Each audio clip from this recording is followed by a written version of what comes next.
What happens when a TV series blurs the line between good and evil? What happens to the way the so-called heroes are seen by viewers? It's a bold choice to do this, however. It's even bolder to explicitly depict the protagonists as the villains of a certain story. It's impossible to find such a reversal of roles in mainstream TV shows. However, an animated TV series which nobody has ever heard of managed to do just that. They made the heroes of the series antagonistic, if only for a single episode. This episode is called Roswell Conspiracies, Aliens, Myths, and Legends. You know what? I don't need to keep introducing Roswell Conspiracies every time I make a video. You viewer probably already knows what this series is.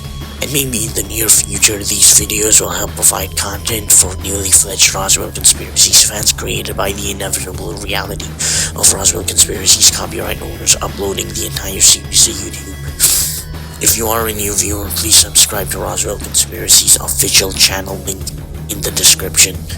If you are a future viewer of this content, then tell me in the comments what has changed from 2025 to whatever year you are currently living in, and explain how you fell in love with the series.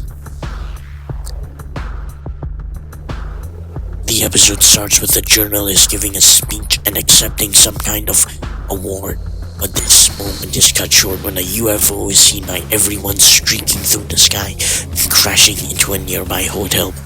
The journalist, whose name is Carl McGavin, immediately goes over there to get the next big scoop, only to find that the alien who crashed the ship actually wanted to see him. Carl McGavin, I come for you. However, some military men crash through the hotel fence and try to shoot the alien. These soldiers almost seem to deliberately try to keep McGavin away from this alien. Cut to some of the main heroes of this entire series, Nick Logan and Nima Pereira, who are just enjoying the party, and Fitzpatrick, who barges in pretending to be a military general. A lot of things are happening after the UFO crash, like the hotel owner sharing his own nutjob theory about the alien spaceship and the alien running into the food hall. The reporter Carl and his ex-wife, who is now his bitter rival, and name is Bonnie Ash, team up to find out the truth about the alien. We mostly follow them and what they see as opposed to the usual main characters like Nick Logan. This is a deliberate choice by the episode, as you will see later. Eventually, the duo manage to find the alien at the top of the building, being hauled away by the military. But at the last second, the alien breaks free and goes to Carl.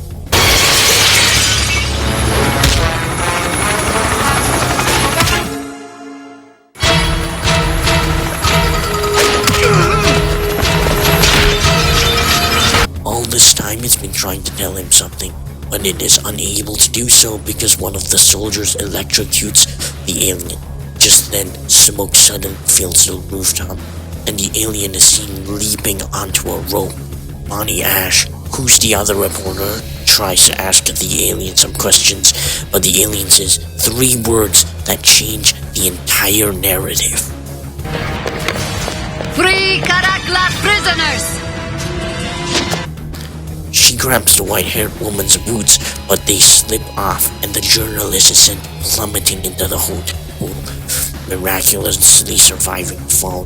The reporter sets the story straight to the crazy alien loony hotel manager and the world by revealing that the alien was actually, I'm not joking, a Middle Eastern terrorist wanting freedom for their prisoners. So they get political in the context of this show. We then go to the Alliance headquarters, where they are doing a kind of makeshift court case for Nick Logan. Now the actual story is revealed. It turns out the military was actually the Alliance, who are committed to keeping the existence of aliens a secret, and most of the characters moving the plot forward and bringing the journalist to that point at the roof were actually just on an elaborate act to fool the general public. For example, the waitress who yelled that there was an alien was Nima, and the alien the reporters were chasing was for the most part Shalane Blaze, who is indeed an alien, but not exactly the one who crashed into the pool. Nick Logan and other Alliance agents chased and fought the real alien, who revealed himself to be... Please, I am of a peaceful race. Yeah, aren't we all? What do you want? To convey knowledge to Carl McGavin. Why? He is a trusted voice to your planet, which now stands at a crossroads. We must guide you down the correct path. I think you'd be amazed at what we humans can accomplish on our own. Really? An end to war, famine, poverty? Formulas to provide limitless energy. We can provide your world with that knowledge. What could you know about our world? We have visited here in the past. I was once known as Prometheus, the fire giver, among others. And we watch you from the skies through our cloaked satellites. You know our secrets then? I do. And I know yours, Nicholas Logan. What do you mean? This revelation, Nick goes rogue, as he sometimes does, and inadvertently allows the alien to escape. But before this, they actually had it subdued, and the one that crashed out the helicopter windshield was indeed the real alien. And of course, with the electrocution and smoke screen, all that intentional. But the alien escaped. However, Shalane managed to get to the rooftops and did the whole free Caracalla prisoners thing. Again, Agent Ling also planted the Caracalla flag near the alien ship to really drive home the idea. Of course, describing this will never do it justice, so I've created a complication of the best moments in this elaborate plan.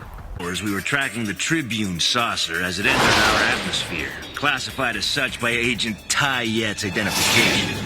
Tribune, this is your final warning. Leave our airspace or you will be fired upon.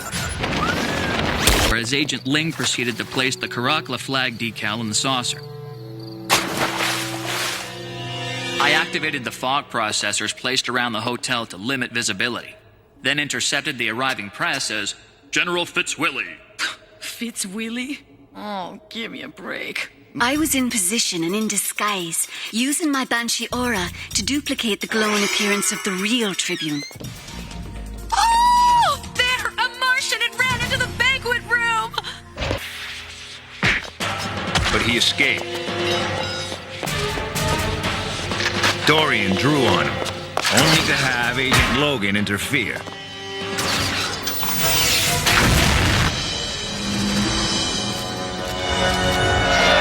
To implement the contingency plan as the command ship lifted the saucer from the pool.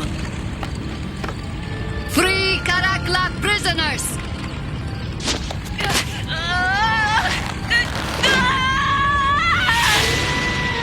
I'm afraid Bonnie Ash dropped as well after losing her grip. Of course, this is all fine and dandy, but my favorite moment is when it is revealed that the hotel manager was in fact an Alliance agent, and this is his break-brain reverse psychology explanation for his behavior. My job was to exaggerate the nature of the crash with an extreme variation of the truth. This was to give the reporters good reason to avoid it as a story possibility once the Caracalla cover was released. This is why I love the writing of this show. We then get to see the aftermath of the alien's escape. He gives a disc to Carl McGavin. Yeah, that didn't age well. Like, why do aliens have technology that is perfectly compatible with technology that we have? Well, considering the brain power to make such a well-written episode, this nitpick can be easily forgiven, but still. But anyways, the alien is ambushed by Alliance agents who seemingly kill. An ideological argument between Whitaker and Nick occurs. Whitaker argues that maintaining the status quo will be better than allowing detrimental knowledge that the alien can provide will eventually lead people into a world of chaos. And Nick argues that the people deserve the truth. Aliens who desire nothing more than to help humanity should be treated with more respect and kindness. The episode ends with the alien still being alive and conversing with Whitaker in a prison cell. This ending, I really like this episode. It proves once more why this show's writing is better than any other show.